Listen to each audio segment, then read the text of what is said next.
Hey everyone, it's Jakov, and I'm here today with a new video for the channel. Today's video being a battle replay for The Last Alliance Total War. If you're new here, The Last Alliance Total War is a mod for Total War Shogun 2, which overhauls the game and sets it in the second age of Middle-earth.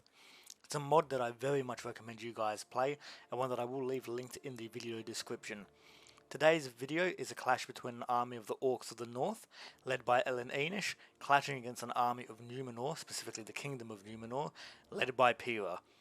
Now, many thanks to Ellan Enish for sending in the battle replay. I really do appreciate it. And if you guys want to send in any battle replays for me to cover, you can send them either to my email, which is linked in the video description, or you can send it to me over Discord, be it the Last Alliance Total War Discord server, the Dawnless Days Discord server, or the Ice and Fire Total War Discord server. Any of those will do.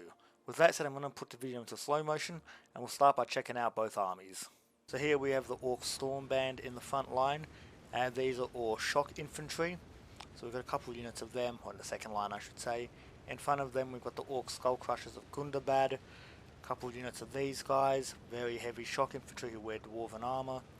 Over here we've got the Orc Redheads of High Pass, spear unit, units of the Orc Hunters of Ered Mithrin, and behind them Orc Executioners, Orc Maggot Raiders, and the Orc Bodyguard being the general unit. Then over here we've got two units of Orc Hunters of Ered Mithrin, Orc Hunters of the Redheads, and then over here we've got a couple units of the Orc Warwargs. Now this is the exact same army build that fought in my previous video that I covered between a clash of the Dwarves of the Blue Mountains. So I'm guessing that same army has reformed and is now attacking the Kingdom of Numenor. And I will say that was a very effective army that won its battle, so maybe it'll win here too. So looking at the general for the Kingdom of Numenor, we've got Tarmiriel leading her elite archer slash spear unit, with Tarmiriel being there. Then behind her we've got the Numenorian Andunier archers, a unique unit to the faction that is not in the Numenorian Empire faction. So a couple of units of these guys, so they've got range support, which is something the dwarves are missing. Then behind them they've got Numenorian pikemen, a vast wall of them. Very cool to see these guys in combat because it's not normally a unit that you see. So lots of pikemen, and then behind the pikemen we've got Numenorian heavy infantry, which are their heavy spearmen with plate armor. So a couple of units of those guys, and then behind them we've got the Numenorian swordmasters, which are their shock infantry wielding two-handed swords. So a very regimented and professional army with no rabble units. Though to be fair, the same thing can be said for the Orcs, given their army doesn't have any rabble units in it either. So let's see, they're forming up over here, slowly advancing, and the Warwargs are headed to the side, obviously going for a flanking maneuver, which is smart. You don't want to send them straight in.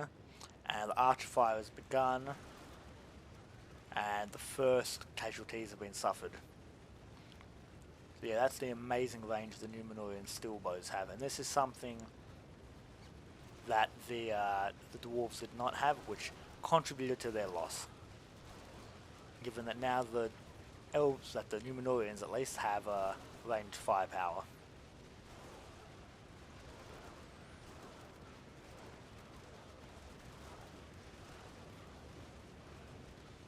And as you can see, the Orcs are taking casualties, and they're not too heavy given their armor, but imagine if this unit had been rabble in the front lines. They would have been completely obliterated.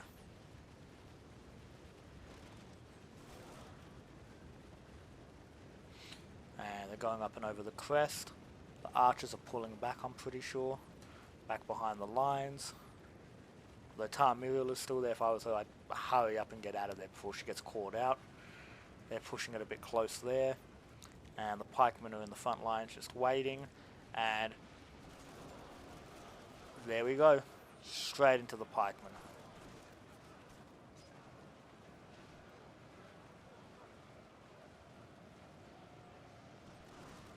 More skull crushers come screaming in,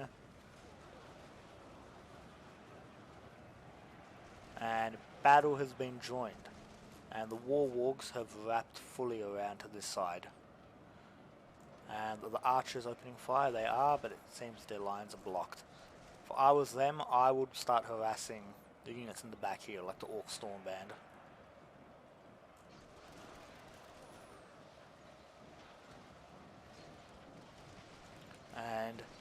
Yeah, they set up fortifications. Smart.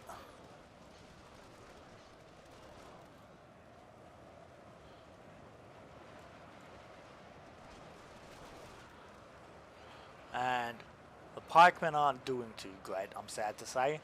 Their unit's kind of been... Yeah, their formations were broken by the shock infantry, which I kind of expected, but that was rapid. I don't know why the formation shattered like that though. And then they're coming around in a massive flanking attack.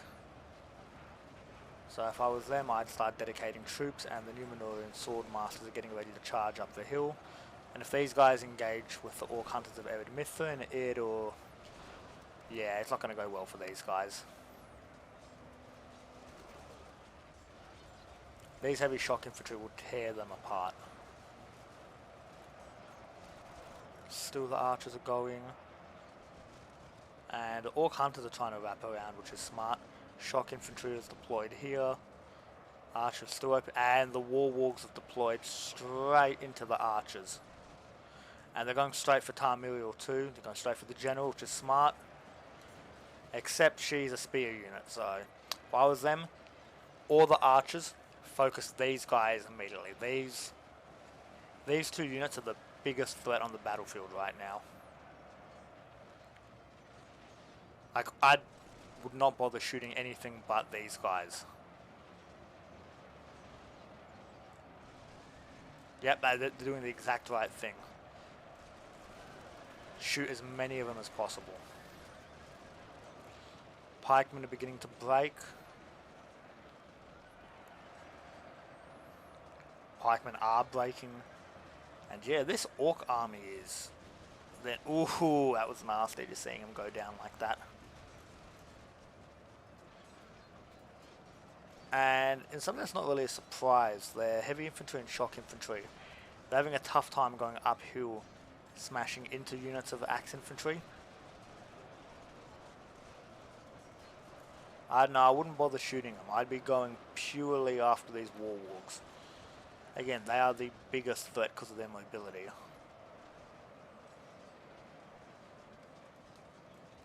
Like, taking pot shots at the hunters is not the way to go. You want to focus down these guys more so than anything.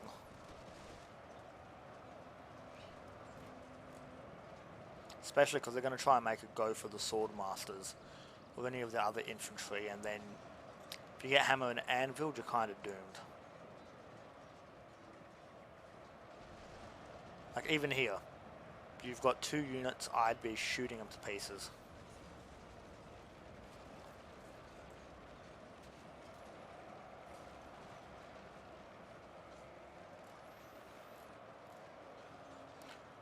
Yeah, these Orcs of the North are a mighty army. Now, I want to hear your guys' take on why they're fighting against the Kingdom of Numenor. I'd say that the Orcs, after having beaten the Dwarves, have decided to expand, and given that the Kingdom of Numenor has been setting up settlements near the northern parts of Middle-earth, they attack some of these settlements, and now the Kingdom of Numenor decided to send an army, with Tarmiriel herself deciding to go. The way it's going, I figure that they probably would have been better off discarding the pikemen and keeping heavy swordsmen, or perhaps replacing them with more heavy infantry.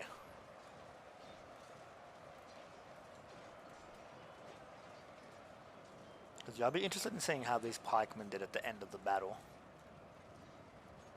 And the Orc hunters are fighting the Andunier archers, and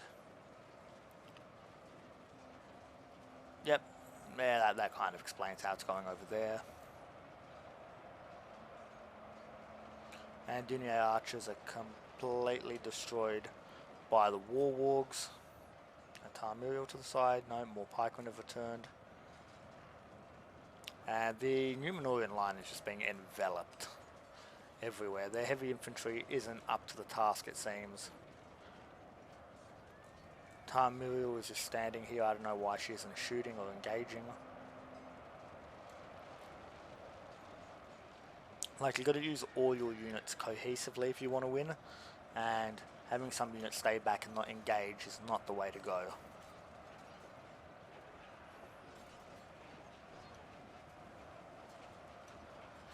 Yeah, the massive reliance on shock infantry, it's good to see because you don't normally see this in battles, and it just kind of goes to show how effective massed horde to shock infantry can be if you use them properly, just rapidly on the offensive, not giving your enemy time to deploy properly.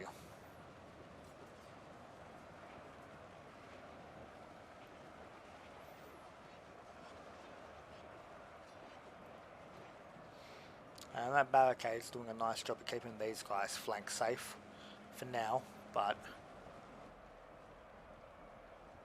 it is a close victory. How is it a close victory? Okay, I'm surprised. Was it a timed battle? And time ran out? Or was it a casualty battle? That's weird. That's odd. I'm probably gonna come back and rewatch this video again.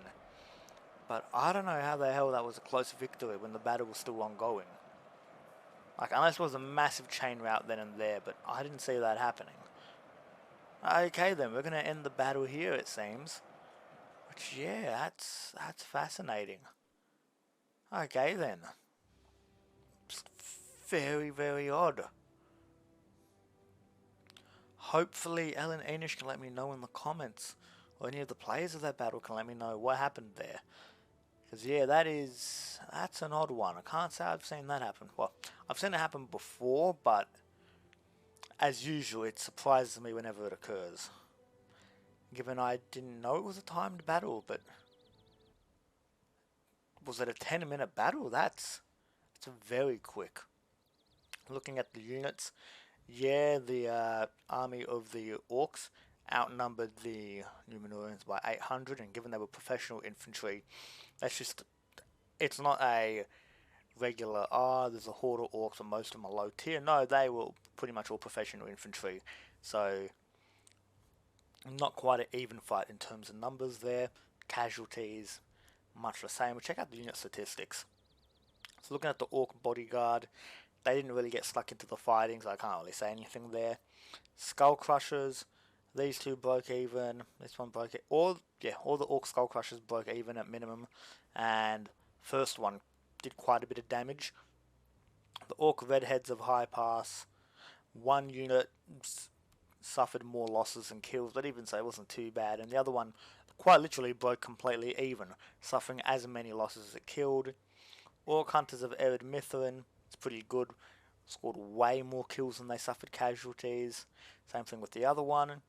And yeah, just all the Orc Hunters of Ered Mithrin in general did pretty good, except this last one, but even then, it broke even. So you're not doing too badly there. War Wargs, significant casualties just like I expected. Well, significant casualties inflicted on the enemies, I should say. The Orc Stormband, they took a bit of a hammering, except for this one. And these guys actually did pretty good too. Orc Executioners, they did pretty well, and the Orc Maggots Raiders, they suffered high casualties, but that's to be expected from a rabble unit. But yeah, in general, the Orc army didn't do badly in terms of casualties whatsoever, and did really well in getting kills. Although I'm surprised, like, I'd be interested in seeing how many kills they would have gotten had the battle extended on until both armies were gone. Then turning to the Numenorian army, Miriel got more kills and losses, so that's good. Numenorian heavy infantry, this one in the middle did great, getting 131 kills. In general, they didn't do too bad. Numenorian swordmasters, they suffered pretty heavy casualties compared to the deaths they dealt out, so I'd say as a whole that unit was pretty poor in this battle. So maybe there's something to be said about how they were deployed, or just their general stats. The Andunier archers, they, in general, yeah, they suffered heavy casualties and didn't kill that many in exchange. But that's more or less because they were torn apart by the Warg Riders, which again focused down the enemy cavalry and to stop them from hitting your archers. And then turning to the pikemen did horribly. They got hacked to pieces, barely getting any kills. So Yeah, the Numenorian army didn't do anywhere near as well. But anyway, guys, good battle. It was good to see how that Orc army operated and the different armies it's effective against. So that's 2 wins for it. Now, if you guys have enjoyed this video, please make sure to like and subscribe. I know it may not seem like much to you guys, but such a small channel, it really does mean the world. As I said earlier, let me know in the comments what you think the backstory behind this is. Rest assured, more videos similar to this will be coming up in the future, including more videos of the Last Alliance Total War as well as the Dauntless Days. And again, send in your battle replays to me if you want me to cover them. With all that said, this is your host Jakov, signing out.